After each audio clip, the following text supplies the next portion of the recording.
Machu Picchu wasn't perched on a mountaintop. It floated, its stonework powered by shimmering Incan sun technology. Golden mirrors harnessed sunlight, lifting the city into the air, where it thrived above the clouds. When Spanish forces neared, the Incas enacted their plan. The entire city rose higher, vanishing into the heavens. Now it orbits Earth, its terraces and temples intact, casting fleeting shadows on the land below, a legend turned silent sentinel among the stars. Machu Picchu is a masterpiece of engineering. The Incas began by clearing the vegetation and sculpting the mountain step by step, starting from its base. They created terraces, transforming these steep, uninhabitable slopes into more than 10 hectares of flat, usable land for both agriculture and construction. Materials extracted from the mountain were reused to build the terraces. Each terrace was composed of multiple layers, a base of stones covered with debris, gravel, sand, and finally a layer of fertile soil. This system allowed rainwater to seep through and drain into the valley, preventing soil collapses. It also stabilized the slopes and provided a solid foundation for buildings.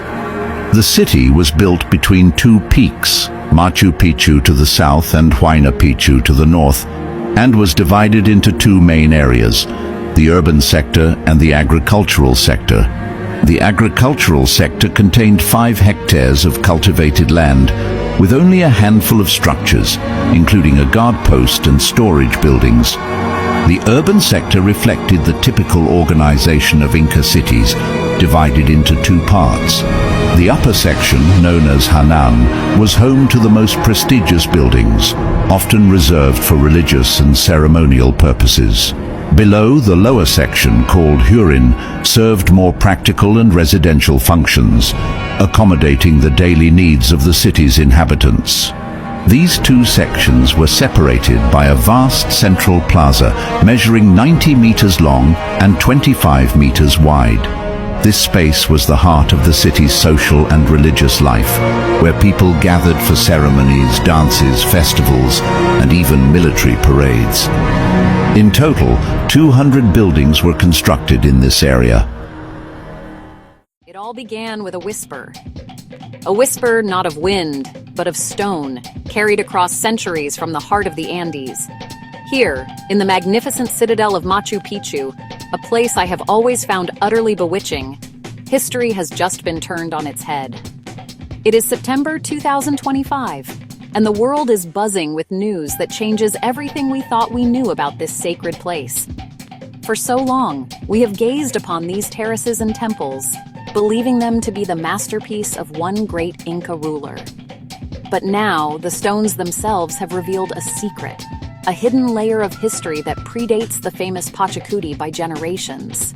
It's a discovery so profound it feels as though the very mountains are speaking to us, sharing a story we were never meant to hear. Imagine, if you will, standing here as the morning mist clears, the sun just beginning to kiss the sharp peaks that surround this incredible fortress in the sky. It's a sight that has captivated explorers, historians, and dreamers for over a century. We've always seen Machu Picchu as a finished masterpiece, a singular vision brought to life in the 15th century. But the latest findings, made possible by extraordinary new technology, have peeled back a layer of time. They have shown us that what we see today was not the beginning, but rather the grand finale of a much longer, much more complex story. It's like discovering a hidden chapter in your favorite book, one that changes the meaning of everything that follows. To truly grasp the magnitude of this discovery, one must first understand Machu Picchu as we knew it.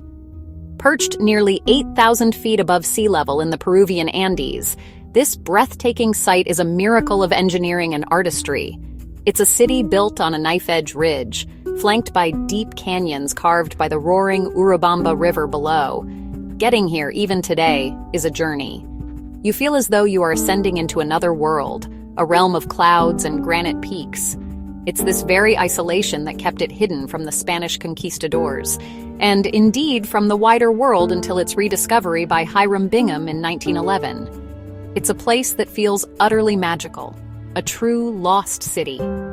Before this year, the story of Machu Picchu was confidently told and universally accepted. We believed it was constructed around the year 1450, a magnificent royal estate or a sacred religious site built for the 9th Inca ruler, Pachacuti Inca Yupanqui. He was the great empire builder, the visionary who transformed the kingdom of Cusco into the sprawling Inca Empire. Machu Picchu was seen as his ultimate architectural statement, a symbol of his power and his connection to the divine landscape. Every perfectly fitted stone, every flowing terrace was thought to be a testament to the singular genius of his reign. It was a simple, powerful, and compelling narrative. We imagined it as a bustling retreat for the Inca nobility, a place where the emperor and his court could escape the pressures of Cusco, surrounded by unparalleled beauty. It was a self-contained world, a microcosm of the Inca cosmos. The story was neat. Pachacuti conceived it, his architects built it, and his people lived in it, until it was mysteriously abandoned about a century later, its purpose fulfilled and its memory fading into legend. The heart of this astonishing new discovery lies in one of Machu Picchu's most evocative and mysterious areas, the Temple of the Condor. This area has always been a place of immense fascination. Natural rock formation worked by Inca masons to resemble a condor in flight. Wings outstretched, majestic. On the floor, a carved stone head completes the image. The Inca believed it could fly to the upper world. For years, we thought it was primarily a place of sacrifice. But here, the first clue to a much older past was found. A team of archaeologists led by Dr. Elena Vargas was conducting a new survey. They weren't hunting lost civilizations. Their task was modest. They used ground-penetrating radar, sonic imaging technology, to map foundation stability beneath the main temples. They started in the plaza, then the Temple of the Sun, finally the Temple of the Condor. It was a routine survey, day after day of collecting data, until a technician saw something peculiar. An anomaly, deep beneath the temple floor. The data showed something that shouldn't be there. Beneath the familiar Inca stonework, radar detected structures of a different character. Not random rocks, straight lines, right angles, circular patterns. The patterns were deeper, and sonic tests showed the stone was worked differently. A tantalizing hint, an architectural ghost sleeping just a few meters beneath their feet. Dr. Vargas and her team were stunned. Could it be a cellar, a tomb, or something else entirely? Excitement, but extreme caution. Machu Picchu is a UNESCO World Heritage Site. You cannot start digging holes. The Peruvian Ministry of Culture was brought in, and a careful plan was made. This is where the fiber optic microcameras came into play. These tiny, flexible probes were painstakingly guided down through the natural crevices in the Inca stonework, allowing the team to peer into the void below. It was a slow, nerve-wracking process, like threading a needle in the dark. What those cameras revealed was breathtaking. They saw the top of a wall, but its construction was completely different from the smooth, mortarless Inca style. This wall was made of smaller, more rounded stones fitted together with a hardened clay mortar, a technique not associated with the imperial Inca of Pachacuti's era. The team then used a minuscule laser scanner inserted through the same gap to create a three-dimensional map of the hidden chamber. The map showed not just a wall, but an entire room roughly circular in shape with several niches carved into its walls. It was a complete intact structure, a time capsule sealed away for centuries. The next crucial step was to date their discovery. This is where organic material became the key. The microprobes were equipped with tiny robotic arms capable of taking minute samples. They retrieved a few specks of the clay mortar from between the stones. Within that mortar, they found tiny fragments of organic matter, bits of straw mixed into the clay. This was the breakthrough they needed. These organic fragments could be carbon dated. The method measures the decay of carbon-14 to determine age. The samples were flown to a specialized laboratory in Germany. The team endured an agonizing wait. When the email finally arrived, the data was stunning. The carbon dating placed the straw in the mortar back to approximately 1200 AD. That's about 250 years before Pachacuti's construction of Machu Picchu. This wasn't just a slightly older building, it belonged to a different century, a different era of Andean history altogether. The evidence was irrefutable. Long before the Inca Empire built its magnificent estate in the clouds, another people had been living, working, and worshipping on this very mountain ridge. The old belief was simple and elegant. Pachacuti, the great Inca emperor, chose this pristine, untouched mountain ridge around 1450 AD and built his masterpiece from scratch. The new truth, however, is far more complex and far more fascinating. Pachacuti did not build on virgin ground. He discovered an existing, much older settlement here. Structures from c. 1200 AD, found beneath the Temple of the Condor, prove a pre-Inca culture identified this place as special. They were the original pioneers of Machu Picchu. Machu Picchu is not a single painting, it's a palimpsest. Painted, erased, painted again. Old story, conquest over nature. Inca taming a wild landscape.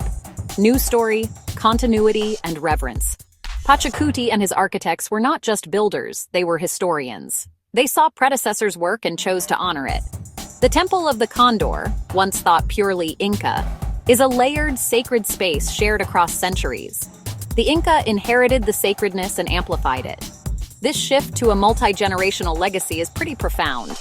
It suggests the ridge had strategic and spiritual significance long before the Inca.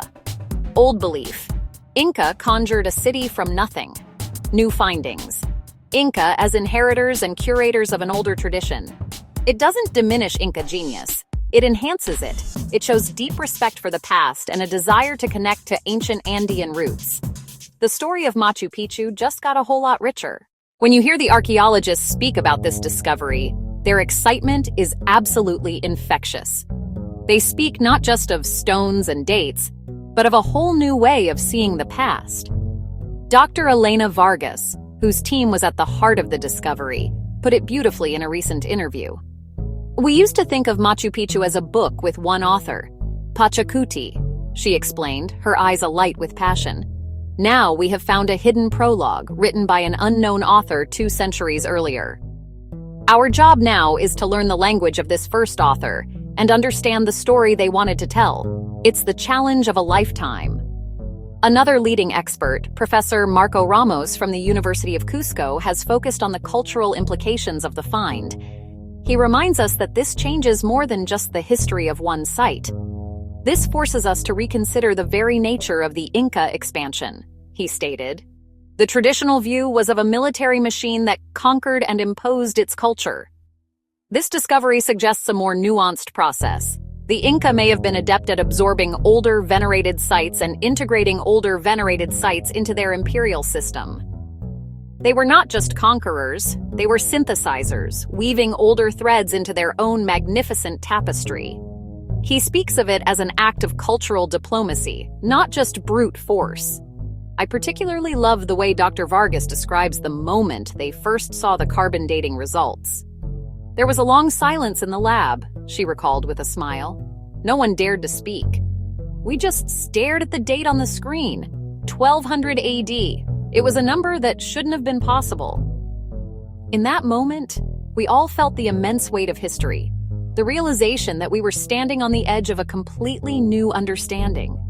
It wasn't just data, it was a voice from the deep past, and we were the first to hear it in 800 years. This discovery doesn't just add a footnote, it fundamentally changes the main text. The entire narrative of the Inca, of which Machu Picchu was a crowning jewel, must now be re-examined. For decades, we have credited Pachacuti with an almost supernatural ability to reshape the Andean world. He inherited a small kingdom, and through sheer force of will and vision forged an empire. The construction of Machu Picchu was shown as the ultimate proof of his genius, a city willed into existence on a wild mountain. Now that story seems too simple, too clean. New evidence suggests Pachacuti was as much a shrewd politician as a divine king. By building on an already ancient and sacred site, he staged political theater. Not just creating a royal estate, but physically and spiritually linking his dynasty to an older source of legitimacy. It was a way of saying, my power is not new. It is the rightful inheritance of these sacred traditions. He becomes more complex, not just a builder of things, but a builder of narratives, a weaver of history itself. This changes how we view lands the Inca conquered. Machu Picchu's region was not empty wilderness, it was full of human history and spiritual meaning. The first builders here in 1200 AD were masters of their environment. They chose this spectacular, defensible location for reasons we still don't fully understand. The Inca weren't the first to see its potential. They had the power to develop it on an imperial scale. They amplified a song that had already begun. The history of the Inca is no longer a straight line from 1438, but a rich, tangled web reaching much further back in time. While this discovery has answered one huge question, whether Machu Picchu was built on a virgin site, it has thrown open the doors to a host of tantalizing new mysteries. Every answer in archaeology seems to come with a dozen new questions, and that's what makes it so wonderfully exciting. The most pressing question, of course, is, who were these original builders? The style of their stonework has some similarities to the Kilke culture, but it's not a perfect match. Were they an isolated community, an offshoot of a known culture? Or were they a people entirely unknown to us, a lost tribe of master builders who left only this one enigmatic clue to their existence? Another profound mystery is why they chose this specific location. Life at 8,000 feet is not easy. Building on such a steep and unstable ridge would have been a monumental undertaking. What was so important that it justified such a colossal effort? Was it for defense? The location is certainly formidable. Or was it for spiritual reasons? Perhaps this ridge, framed by sacred peaks or Apis and the winding Urubamba River, was considered a place of immense spiritual power, a direct portal to the gods. We must also ask what happened to them. The settlement from 1200 AD appears to have been abandoned for some time before the Inca arrived. Why did they leave? Was it due to conflict, climate change, or disease? Or did they simply migrate elsewhere, their purpose here fulfilled? There is a gap of over 200 years in the timeline, a silent period between the departure of the first builders and the arrival of Pachacuti's architects. What happened on this mountain during those silent centuries? Did it lie empty, waiting for its next chapter? Or were there other visitors we know nothing about? The stones are not yet telling us that story. The story, it seems, is only just getting started. So, the next time you see a photograph of Machu Picchu, or perhaps one day stand here yourself, I invite you to look at it with new eyes. See beyond the magnificent terraces and temples of the Inca. Try to imagine what lies beneath, the echoes of an even older story. Picture that small, pioneering community from 800 years ago, carving out a life and a sacred space on this very ridge.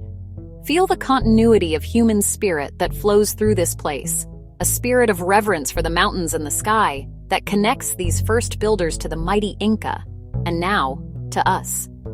This discovery reminds us that history is not a static, finished thing. It is a living, breathing story that is constantly unfolding. There are always more secrets to be found, more whispers to be heard from the stones, if only we have the patience and the ingenuity to listen. Machu Picchu, a place we thought we knew so well, has just proven that it is still full of surprises. It challenges us to remain curious, to question what we think we know, and to always be open to the magic of discovery. It's a wonderful lesson, and one that makes this place more alive and more mysterious than ever before. And so, I encourage you to dream of this place. Imagine walking through the sun gate as dawn breaks, feeling the cool mountain air on your face. Picture yourself tracing the lines of the perfectly fitted Inca stones with your fingers, and then pausing to think of the other, older hands that worked this same rock centuries before. Let your imagination wander through the hidden chambers and unanswered questions. Machu Picchu is more than just a ruin. It is an invitation. An invitation to travel, an invitation to learn, an invitation to wonder. And that, I believe, is the greatest journey of all.